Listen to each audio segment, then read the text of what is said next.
Hi everybody, Matt here from Matt Likes Comics.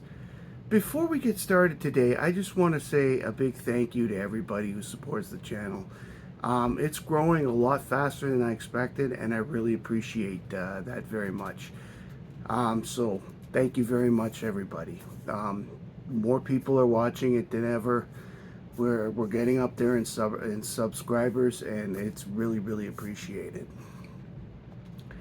Today I'm going to talk about a topic that I've really enjoyed over the years.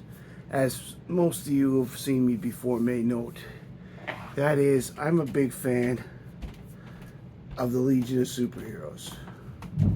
Now, the Legion during the 90s had some weird stuff going on, and they're currently not being used in current comic titles. However, from what I understand, small bits have made it into continuity again. Phantom Girl being a member of the Terrifics, for example, and with the Doomsday Clock thing from a couple years back, the Legion is back in the DC continuity. Because if you remember in the New 52, they had actually transferred so that they were actually on Earth 2, based on the last 3 panels of the series. If you haven't seen it, read Legion of Superheroes Volume 723.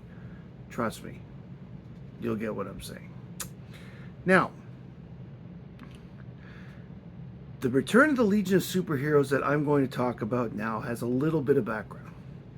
In 2007, the Legion continuity was an absolute crap show.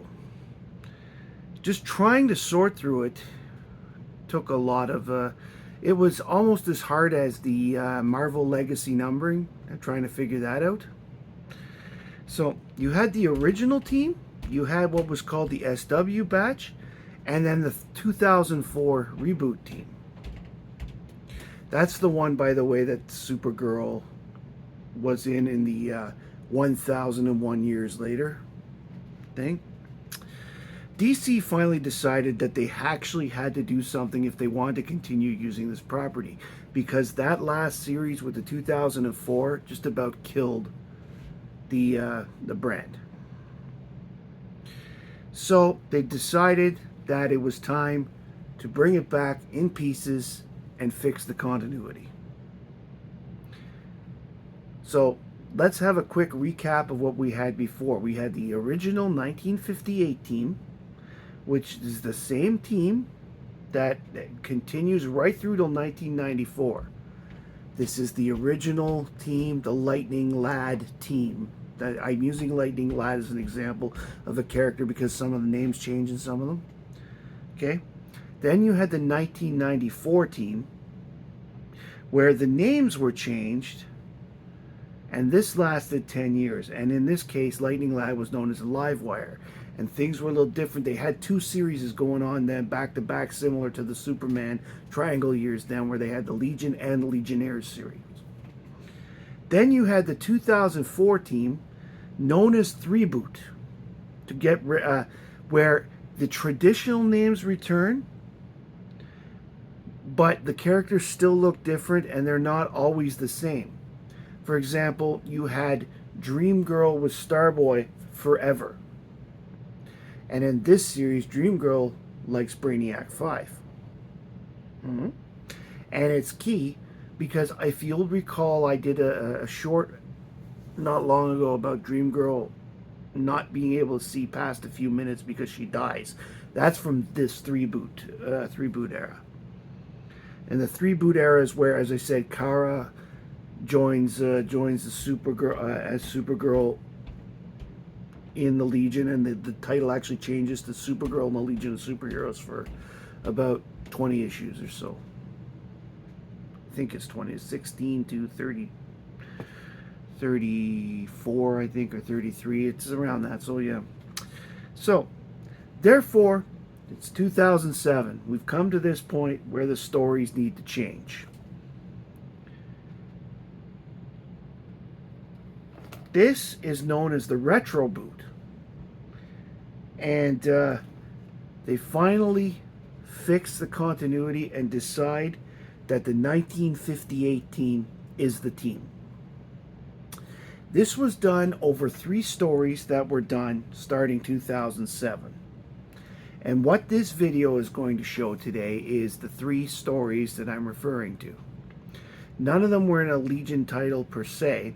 The first one was a cross between Justice League of America and Justice League Society of America. The second one was in Action Comics. And the third one was tied to the Final Crisis. So they used that to finally clean it up with the Final Crisis. So let us begin.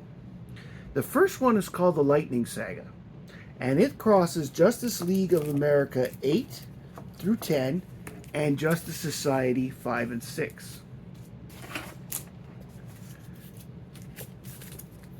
So a captured villain named Trident is under control of a Starro creature. Batman realizes and shows through DNA and other evidence that it's actually Karate Kid from the Legion of Superheroes, someone who he's met before. Brave and the Bold 198. They fight. Starman reveals to everybody that he's from the future. The Starman, of course, is the one that's on number 2 of the Justice Society thing. He's back in time from 1,000 years. And I don't think the JSA actually knew it when they brought him in. So, Batman, Sandman, and Geoforce go to Arkham Asylum, where they discover that Dream Girl is being manipulated by a character named Dr. Destiny. Starman frees her by saying, "Lightning Lad" in Interlac. Dream Girl then reveals that there are other LSH members in the present. Next, Superman, Red Tornado, Stargirl, and Cyclone go to the Fortress of Solitude, where they free Wildfire. At the Batcave, Starman restores Karate Kid's memory. Here we got Justice Society of America 6. Now, the titles, the covers don't necessarily reflect the story within in this one. So I apologize if it looks weird, but this was how it goes. In this book, Jay Garrick, what the heck did I write? Oh, Vixen, sorry. Jay Garrick, Vixen, Hal Jordan, Ted Grant, and Tomcat, that's Ted Grant's son, find Timberwolf in Gorilla City. Red Arrow, Power Girl, and the Hawk couple, Hawkman and Hawkwoman, try to find Dawnstar on Thanagar, the Hawk's native planet, but she has already left for Earth. The Legionnaires return, and they steal little miniature lightning rods from Batman's utility vault. And they plan on one of their number to die in order to resurrect somebody else. And if you'll recall from Legion continuity in Adventure Comics 312, this is how they brought Lightning Lad back to life. Only it was Proddy that died. So this is the Daxam way. So the JSA and JLA, here is Justice League of America 10, the final book of this one. The JSA and JLA converge at the old secret Society of Supervillains base in Slaughter Swamp near Gotham City. And they find the last, they're trying to find the last Legionnaire here, and they're attacked by Computo, who'd come back with them. The Legion gets their plan off the ground, and Wally West and his family are suddenly freed from the Speed Force. Karate Kid volunteers to be sacrificed, but when the actual thing goes through, he manages to survive. The Legionnaires, with the exception of Starman, Karate Kid, and Triplicate Girl, all then return to the 31st century. A close-up of Karate Kid's lightning rod shows that there is someone trapped inside. And that is the end of that story. So you know that it is going to continue, of course, because why would they leave it on such a such a cliffhanger. Now, the next one, Superman and I are both members. The next one takes place over Action Comics 858 to 863. And this one is called Superman and the Legion of Superheroes. And I remember when I bought these, how giddy I was. Superman wearing a flight ring on the cover. I was like, oh, he's coming back. Things are going to be okay. Now, remember, this storyline, I believe, was the same time as the Legion cartoon that came out. But I could be wrong. I'm not sure the date on the Legion cartoon, but there was the one that Superboy who yet not Clark Kent had not yet become Superman in his life, but the Legion went to meet him anyway and brought him to the future where he became Superman for the first time.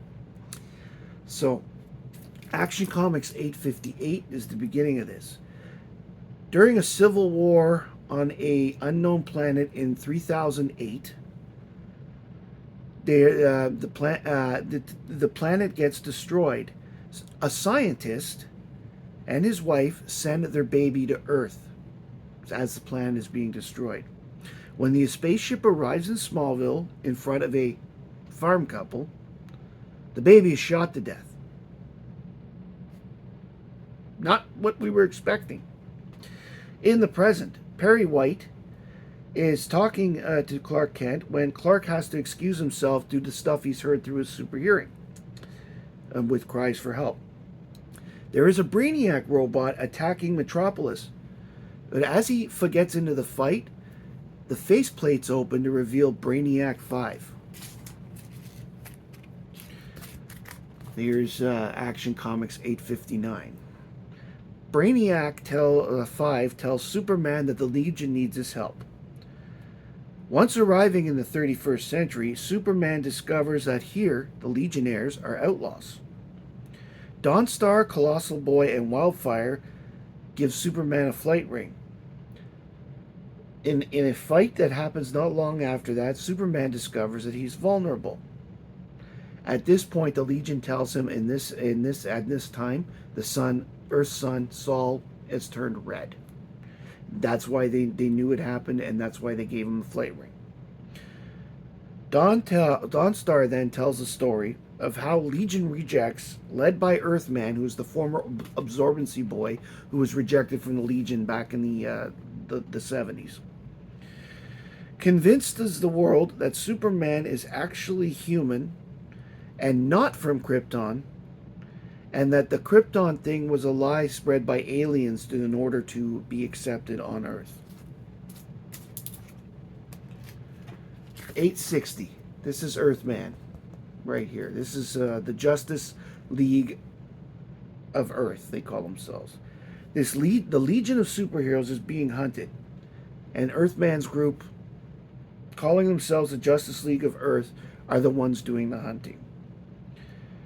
Members of the Legion manage to escape through a warp to Kolu, which is the home planet of Brainiac 5, where they are attacked and knocked unconscious. Waking up, Brainiac 5 talks to Superman and tells him that he has become the planetary dictator in order to keep Kolu from attacking Earth. Apparently, a huge attack fleet has been assembled because Earth is killing a lot of their citizens. Terrans, that is. This is Action Comics 861. On Earth, Chameleon Girl, who, by the way, is a member of the Legion now. She was never a member before, but she's the wife of Colossal Boy. The one that replaced Shrinking Violet, if you've seen my video about the Shrinking Violet story where she disappeared for a while and was replaced by an imposter. I'm going to actually, I can tag that one in the description if anybody's interested. Chameleon Girl discovers that it's Sunboy, who has been captured and is having his powers drained from him in order to change the sun red. Superman, Brainiac, and Colossal Boy find the other Legionnaires that have been hiding on Earth and helping people, such as Shadow Lass and Lightning Lass. And they find the dark tablet containing the truth of Superman's origins. Data tablet, not dark. Earthman reveals himself and steals Colossal Boy's powers, but Superman pushes him, defeats him slightly, and sends him out into space.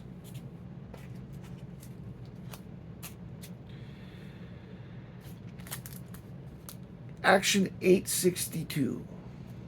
Okay, it has substitute heroes on the cover: Rainbow Girl, Stone Boy, Fire Lad, and Chlorophyll Kid. They're still the substitute heroes without Night Girl and without Polar Boy, because Polar Boy is a member of the Legion and Night Girl is retired. So, Brainiac 5 frees Sun Boy and thus making the sun yellow again, returning Superman's powers.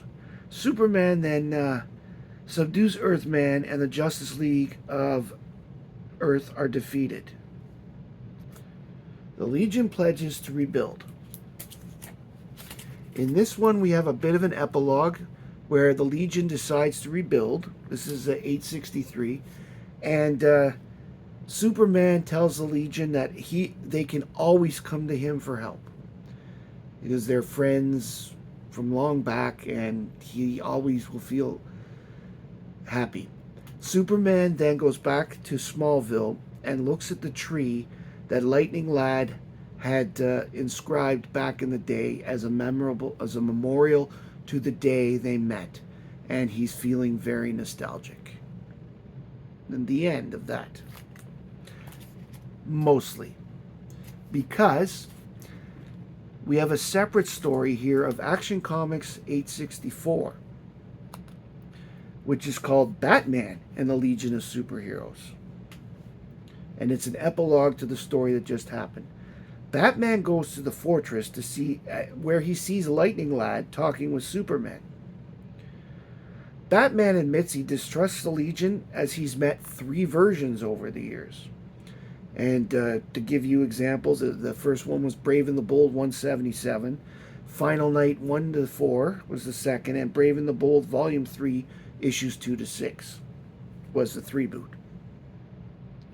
He informs Superman that the bodies of Karate Kid and Duo Damsel have been discovered in Gotham. Starman suddenly contacts them, telling them through hints that Duo Damsel is still alive, but Karate Kid is dead. He died from a disease that has a cure in the future, but they didn't have it here. Lightning Lad then gives Superman a flight ring that will whisk him to the future if he ever needs the Legion's help. The underlying thing with this story is none of them are aware that they're being watched by the Time Trapper. Ta-dum!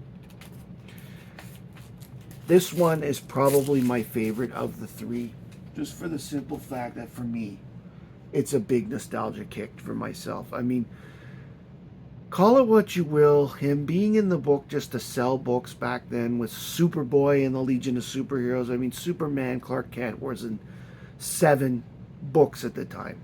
And if you don't know what they are, it's action, adventure, Superboy, Superman, Lois Lane, World's Finest, and Jimmy Olsen.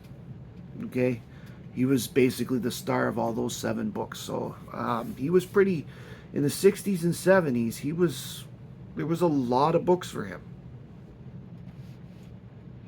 Throw in an 8th one if you count Justice League of America, when he was in about every 4th issue or so. So, we come to the 3rd story, which was called Final Crisis, Legion of 3 Worlds. Now, this was a 5-issue miniseries that coincided with the Final Crisis series that was coming out to clean up everything yet again, because, continuity. Which was ironic, because they went through all this effort with Final Crisis in 2008, only to leave the universe 3 years later and do the New 52. I really don't know who made that decision, but that's where we're at. Especially since, too, they also had the brightest light stuff in 2010, which brought a whole bunch of other cool stuff into them. So, issue 1. The Time Trapper retrieves a time-lost Superboy Prime and sends him to the 31st century Smallville. Prime is enraged to find that he's barely remembered, but Superman is like the guy everywhere. So he breaks out all of the Legion of Superheroes enemies from the prison planet Takron Galtos, and he brings them all and creates a new Legion of Supervillains. The new Legion of SV supervillains travel to Sorcerer's World to recruit Mordru, and they kill Ron Vidar in the process. In this issue, separately from all this, R.J. Brand, the guy who funds the Legion, is also killed.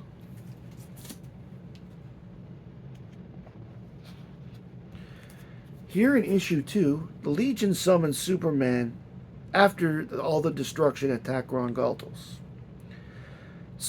While Superman leads them in battle, Brainiac 5, having learned through a premonition of Dreamgirls what possibly could happen, sets up a backup plan, a contingency plan, in motion against Superboy Prime. Brainiac 5... Oh my god, why can't I just... sends Mon-El and Shadowlass with Rand's body to the planet Oa and recruit Sodom Yat, who is a Daxamite who is a Green Lantern, and in this period, the last guardian of the universe. The rest of, mysteriously, for immortal beings, they've been destroyed or whatever. And this was all, if you remember, Superboy Prime was, after Infinite Crisis, was being held on Oa. Well, his escape killed most of the Guardians. Brainiac also sends 3 heroes back to the 20th century Smallville to retrieve a hair from Lex Luthor, and has Starman exhume a body in the 21st century. Brainiac 5 then summons the legions of the other 2 universes, which are the other 2 teams mentioned in the beginning of this video, to help in the fight against the Legion of Supervillains. Next, Brainiac has Excess, who is a descendant of the Flash in one of the universes, using all of the combined powers from the 6 characters with lightning powers from the 3 teams, has Excess on the cosmic treadmill to resurrect Bart Allen, Kid Flash, from the lightning rod. And there's your throwback to the first storyline. That was Bart Allen that was in the lightning rod. And for those that think I'm throwing out too many spoilers, keep in mind, these books have been out for a long time. I really do want you to read them, but I'm giving the synopsis because I want people to understand where everything fits in the story as well. Legion, for Final Crisis, Legion of 3 Worlds, Part 4. Bart joins the battle, while at the Fortress of Solitude, Brainiac retrieves a Kryptonian healing pod that was left there 1,000 years ago by Starman. And he revives Connor Kent from his death to attack Prime.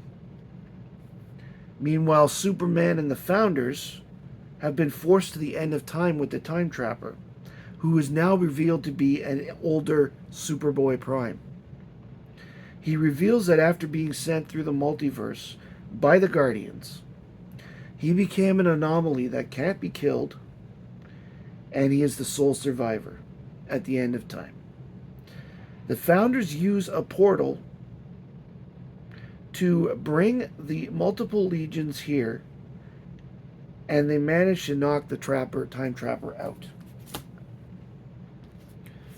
In the final book, Final Crisis, Legion of Three Worlds 5. The Founders and Superman return to the 31st century with the Time Trapper, who faces his younger self. Refusing to believe that the Time Trapper is his future self, Superboy Prime gets all upset and he punches the crap out of him. By doing so, he has set in motion a time loop that erases the Time Trapper and Superboy Prime's damage to the universe, thus resetting everything. The three Brainiacs are able to confirm that the Time Trapper no longer exists, and the resetting of the future will fix a lot of the problems. The 1994 Legion become the Wanderers.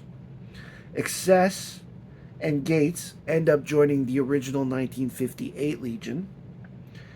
And the 2004 Legion is sent home, because that universe is the same. So, as it was. Superman, Superboy, and Kid Flash are sent back to the 21st century. We then cut to, at the end, a powerless Superboy Prime waking up with his girlfriend, having no powers, and tells us, "They'll never get rid of me. I'll always survive." And that is how the series ends. Now, I can't remember if there's been a Superboy Prime story since. He's a great character, by the way. I love him. I love that whole Superboy Prime.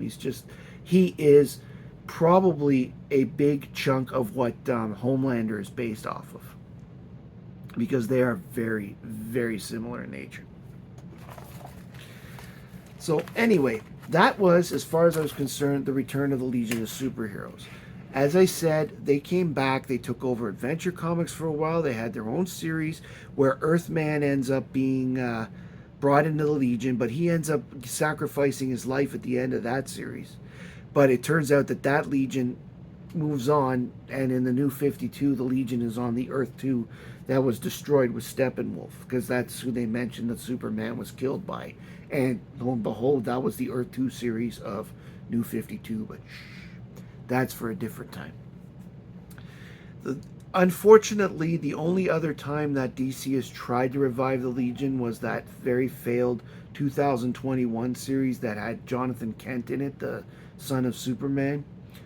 That lasted, I think, either 10 or 12 issues. I'd have to look up exactly. But Earth was destroyed, and like it became like these little cities rather than bits of the planet that were held together somehow.